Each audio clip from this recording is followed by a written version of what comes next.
நானும் எல்லாரும் மாதிரி ஏசி நான் உட்காந்துட்டு போக வேண்டியதானே?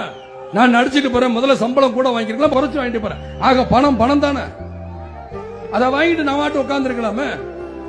நான் இன்னைக்கு சென்னையில் அழகா எங்கேயோ ஒரு ஆட்டம் பாடிக்கிட்டு இருக்கலாம், பாட்டம் பாடிக்கிட்டு இருக்கலாம், சண்டை போட்டுக்கிட்டு இருக்கலாம், நடிச்சுக்கலாம். நடிக்கல, எனக்கு தேவையில்லை. நான் வரேன், ஏன் வரேன்? சரியா, ஒருவேளை வேற மாதிரி இருந்தா கூட நினைக்கல.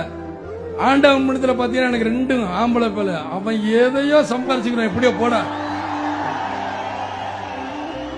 என்ன கேட்டாங்க, என்னப்பா நீ மாநாடு நடத்துறியே, உன்னை ஏதாவது பண்ணுவாங்களே அப்படின்னு.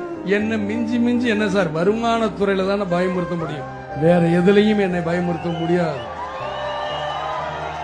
அந்த வருமானத்திலேயே நான் வீடு வித்து தான் நான் இந்த மாநாடு நடத்துறேன் தவிர, மீதி நேரம் என்னை மிரட்டணும்னா நான் வேட்டியை மடிச்சு கட்டிட்டு இறங்குவேங்கிறது அவங்களுக்கு தெரியாது.